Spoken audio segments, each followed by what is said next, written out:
137 വർഷം കൊണ്ട് അരുവിപ്പുറം പ്രതിഷ്ഠാ വാർഷികത്തിന്റെ കൊടിയേറ്റിനുള്ള കൊടി കൊണ്ടുപോകുന്നത് ബാലരാമപുരം പള്ളിവിളാകത്ത് വീട്ടിൽ നിന്നാണ്.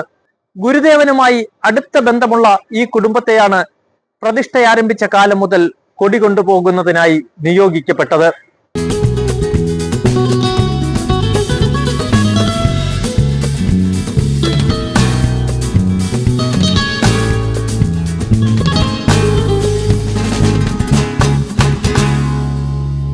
നാല് തലമുറകളായി ഈ കുടുംബം തന്നെയാണ് കൊടിയേറ്റിനുള്ള കൊടിയും കയറും അരുവിപ്പുറത്ത് എത്തിക്കുന്നത്. നാരായണ ഗുരുസ്വാമിയുടെ നിർദ്ദേശപ്രകാരം പള്ളിവിളാകത്ത് വീട്ടിൽ നിന്നാണ് അരുവിപ്പുറം ക്ഷേത്രത്തിന്റെ ഉത്സവത്തിനുള്ള കൊടിയേറ്റിനുള്ള പതാക കൊണ്ടുപോകുന്നത്. കഴിഞ്ഞ 136 വർഷമായി പള്ളിവിളാകത്ത് വീട്ടിൽ നിന്നാണ് ഇത് തുടർച്ചയായിട്ട് സമർപ്പിക്കുന്നത്. ഈ വർഷവും 137ാമത്തെ പ്രതിഷ്ഠാ വാർഷികത്തിന് വേണ്ടിയുള്ള പതാക ഘോഷയാത്ര ആണ് ഇന്ന് ഇവിടുന്ന് ക്ഷേത്രത്തിലേക്ക് പോകുന്നത്. നാരായണ ഗുരുസ്വാമി ഇതുവഴി യാത്ര ചെയ്യുമ്പോൾ തങ്ങിയിരുന്ന ഒരു കുടുംബം ഈ വീട്ടിലായിരുന്നു തങ്ങിയിരുന്നത്. പള്ളിവിളാകത്ത് വീട്ടിലായിരുന്നു തങ്ങിയിരുന്നത്. വൈദ്യരുടെ പേര് കുഞ്ഞുകൃഷ്ണൻ വൈദ്യർ എന്നായിരുന്നു.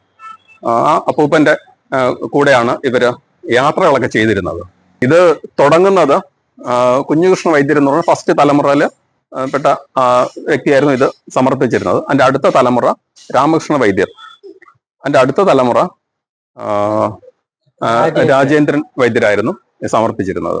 ശ്രീനാരായണ ഗുരുവിന് ഈ കുടുംബവുമായി അടുത്ത ബന്ധമാണുള്ളത്. ഗുരുദേവന്റെ വസ്ത്രവും ഇരിപ്പിടവും ഇന്നും ഈ കുടുംബം നിധി പോലെയാണ് സൂക്ഷിച്ചു വെച്ചിരിക്കുന്നത്. ഗുരുസ്വാമി ഇതുവഴി പോകുമ്പോൾ ഇവിടെയാണ് താമസിക്കുന്നത്.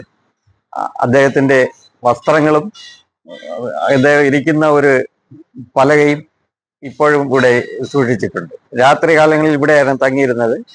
അതിനുശേഷമാണ് ഇവിടെ നിന്ന് അരുവിപ്പുറത്തോട്ട് പൊയ്ക്കൊണ്ടിരുന്നത്. നാരായണ ഗുരുസ്വാമി ഉപയോഗിച്ചിരുന്ന വസ്ത്രമാണ് ഇത്.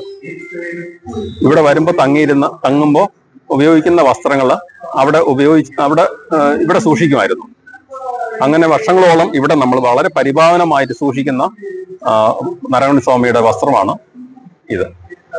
ഗുരു അന്ന് പ്രതിഷ്ഠ കഴിഞ്ഞതിന് ശേഷം അവിടുത്തെ ചടങ്ങുകളെല്ലാം 9 കുടുംബക്കാരെയാണ് ഏൽപ്പിച്ചിരുന്നത്. അതിൽ 8ാമത്തെ ഉത്സവം പള്ളിവിളാകത്ത് വീട്ടുകാരെയാണ് ഏൽപ്പിച്ചത്.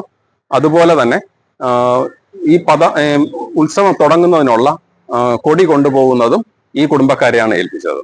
75 സെന്റിമീറ്റർ ഒരു സ്ക്വയർ കോറ തുണിയിലാണ് ഈ പതാക വരയ്ക്കുന്നത്. ഇതാണ് നമ്മൾ അരുവിപ്പുറത്ത് ഉത്സവത്തിന് കൊടിയേറുന്ന പതാക. ഇത് നമ്മളൊരു വെള്ള കോറ തുണിയിലാണ് ഇത് വരയ്ക്കുന്നത്. ഇത് അവിടെ നമ്മളിവിടെ കൊണ്ടുപോകുന്ന ചരടില് കെട്ടി ഇത് അവിടെ ഈ കയറിൽ അവിടെ കെട്ടി ഉയർത്തുകയാണ് ചെയ്യുന്നത്. അപ്പോ ഇതില് കാളയാണ്, ശിവന്റെ വാഹനമാണ്. കാളയാണ് ഇതിൽ ആലേഖനം ചെയ്തിരിക്കുന്നത്. വെള്ളം വീണാലും ഒന്നും പറ്റാത്ത രീതിയിലുള്ള പെയിന്റ് ആണ് ഇത് യൂസ് ചെയ്യുന്നത്. പഴയ രീതിയിൽ ഇതായിരുന്നില്ല. അന്ന് ലഭിച്ചിരുന്ന ചായങ്ങൾ കൊണ്ടായിരുന്നു അന്ന് വരച്ചിരുന്നത്. ഇന്ന് നമുക്ക് മാർക്കറ്റിൽ കിട്ടുന്ന ഏറ്റവും നല്ല ചായങ്ങൾ കൊണ്ടാണ് ഇത് വരയ്ക്കുന്നത്. കോറത്തുണിയിലാണ്. 60 അടി നീളമുള്ള കയറാണ് ഈ കൊടിയേറ്റിനാറ്റ് ഇവിടെ നിന്ന് കൊണ്ടുപോകുന്നത്. ആ കൊടിമരത്തിന്റെ നീളത്തിനനുസരിച്ചുള്ള കയറാണ് ഇവിടെ ഉപയോഗിക്കുന്നത്. എല്ലാ ആചാരങ്ങളും വളരെ ലളിതമായ ചടങ്ങുകളായിട്ട് ചെയ്യണമെന്നാണ് ഗുരുവിന്റെ നിർദ്ദേശം. അതനുസരിച്ച് ഈ പതാക നിർമ്മിക്കുന്നത് തന്നെ ഒരു കോറത്തുണിയിലാണ്. അതില് ശിവന്റെ വാഹനമായ കാളയുടെ പടമാണ് ആലേഖനം ചെയ്യുന്നത്. അതെല്ലാം വളരെ ലളിതമായ രീതിയിൽ ചെയ്യണമെന്നാണ് ഗുരുവിന്റെ നിർദ്ദേശം. ഈ കൊടിയേറ്റിനുമുണ്ട് വലിയൊരു പ്രത്യേകത. ഈ കുടുംബത്തിലെ എല്ലാവരും ഒത്തുചേർന്ന് ഘോഷയാത്രയായിട്ടായിരിക്കും കൊടിയേറ്റിനുള്ള കൊടി അരുവിപ്പുറത്തെത്തിക്കുന്നത്.